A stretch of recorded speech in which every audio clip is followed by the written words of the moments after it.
The more we outsource our decisions, the less we trust ourselves. And the less we trust ourselves, the harder leadership becomes. Hello, and welcome back to another episode of the Quiet Leaders Podcast. Today, I want to talk about another important leadership skill, and that is self-trust. Now, when we think about leadership, we usually talk about confidence, we talk about communication skills, decision-making, vision, strategy, but underneath all of those things is something a lot deeper. Confidence isn't what allows us to take big leaps in life and business. It may look that way, but what it really is self-trust. And that's an important distinction because so many people are either waiting to feel confident before they make a decision, or they're waiting to feel ready. They're waiting to feel that certainty. They're waiting to know exactly how something's going to turn out. But leadership doesn't work that way. In fact, some of the biggest decisions I've ever made happened long before I felt confident. They happened because I trusted myself enough to take the next step anyway.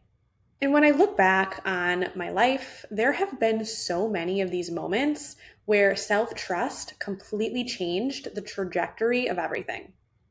Before I even started my business, I started a blog.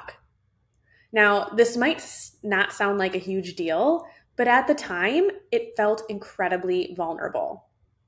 I was putting myself out there, sharing my thoughts, creating something from nothing. And there was no guarantee that anyone would even read it. There was no guarantee anyone would care, and there was no guarantee it would even lead anywhere. But I did it anyway. Then came leaving my corporate job, starting my VA business, transitioning from VA to OBM to integrator, launching my certification program, starting this podcast even. And even beyond business, some of the biggest moments of self-trust have happened in my personal life. When I filed for divorce, when I rebuilt my life as a single mom, when I left another relationship years later, when I made the difficult decision to sell my house. And if you've listened to this podcast for a while, you've probably heard me say that one decision can change your life. It only takes one decision, guys. And I truly believe this. And what I've come to realize is that these life-changing decisions require self-trust.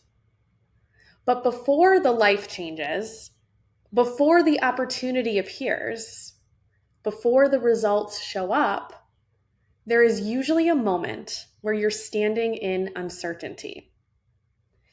And you have to decide whether you're going to trust yourself or whether you're going to let fear make the decision for you. And I think that's where so many people get stuck. But don't get me wrong, I've been there many times. And not because people don't know what they want. We know what we want, right? And not because someone's incapable of making a decision, but it's because they don't fully trust themselves to navigate what comes next. So instead, we start looking outside ourselves for this certainty. This could look like consuming more content, asking people for advice, comparing yourself to what everyone else is doing, or searching for that perfect strategy, what's working for other people, or that perfect roadmap, the perfect answer. And trust me, I understand all of this because I have certainly been here too. And these are still moments where I do catch myself doing this. Moments where I want someone to tell me what to do. That would be great. Just tell me what to do. I would love that. Or moments where I want a guarantee, where I want certainty. But here's what I've learned. You knew the but was coming. The more we outsource our decisions, the less we trust ourselves. And the less we trust ourselves, the harder leadership becomes. Leadership really requires us to make decisions without knowing the outcome. There is definitely not a roadmap for every situation. There is not an expert who can tell you exactly what your next step should be. There isn't a strategy that can guarantee success. So at some point, you have to decide. And that decision has to come from within. Now, one of the biggest lessons that I've learned over the last few years is that self-trust is not certainty. Self-trust is not knowing everything will work out exactly the way you planned. Self-trust is not having all the answers. Self-trust is believing that no matter what happens, you will figure it out. That is it. That's the difference. Because when I left my job, I didn't know exactly how things would work out.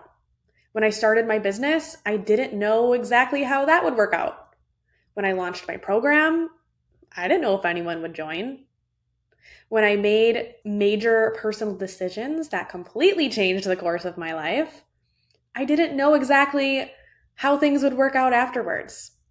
But the key here is I trusted myself enough to believe that I could handle whatever happens next. And that's what leadership looks like. It's not certainty, it's resilience, it's adaptability. It's knowing that even when you make the wrong decision, you will learn from it. You'll adjust, you'll grow, you'll keep moving forward. Now, something else that has become incredibly important to me over the last year and a half is intuition. Now, for most of my life, I didn't really understand intuition. I knew people talked about it, especially like hearing a woman's intuition, And I knew people referenced those gut feelings, but I didn't fully understand how to listen to it. And as I've done more inner work, more coaching, and more personal development, I have learned that intuition isn't something you think your way into. You feel it. That's the key. You can't think it, you feel it. It's something that happens in your body. It's the difference between something feeling expansive versus something feeling contractive. It's learning to distinguish between that anxiety and the intuition. And it's taken practice because self-trust is a muscle. Like I say this a lot. Just like networking, putting yourself out there, all of it's a muscle that we have to work, right? And same thing with intuition. Intuition is a muscle. Leadership is a muscle. None of these things happen overnight. We build them through experience, we build them through repetition, and we build them by listening, acting, reflecting, and learning. And I think this is where a lot of entrepreneurs unintentionally get pulled off course because we're trying to build our business using someone else's strategy, someone else's path, someone else's definition of success, instead of asking themselves what they actually want, what feels aligned, what feels exciting, what feels true for them. When you stop trusting yourself, you start chasing. You chase that certainty, you chase validation, you chase proof, you chase what everyone else is doing. When you trust yourself, that is when things shift. You stop looking for permission, you stop needing everyone to agree with you, you stop waiting for the perfect timing, and you start moving from alignment instead of fear.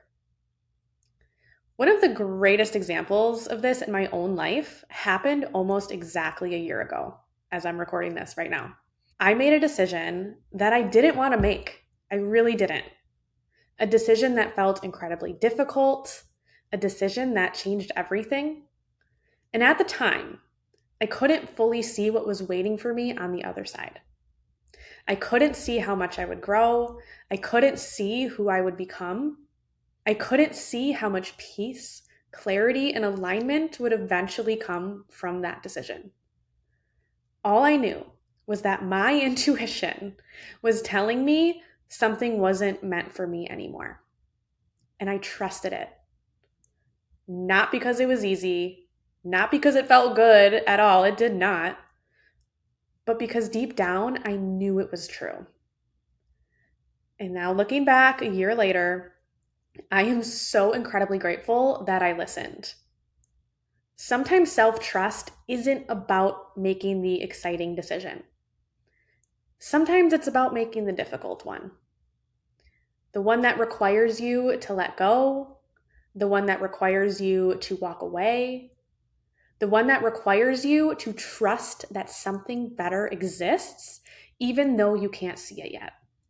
And if you're listening to this right now, I have a feeling there may be an area of your life where you're being asked to trust yourself more deeply.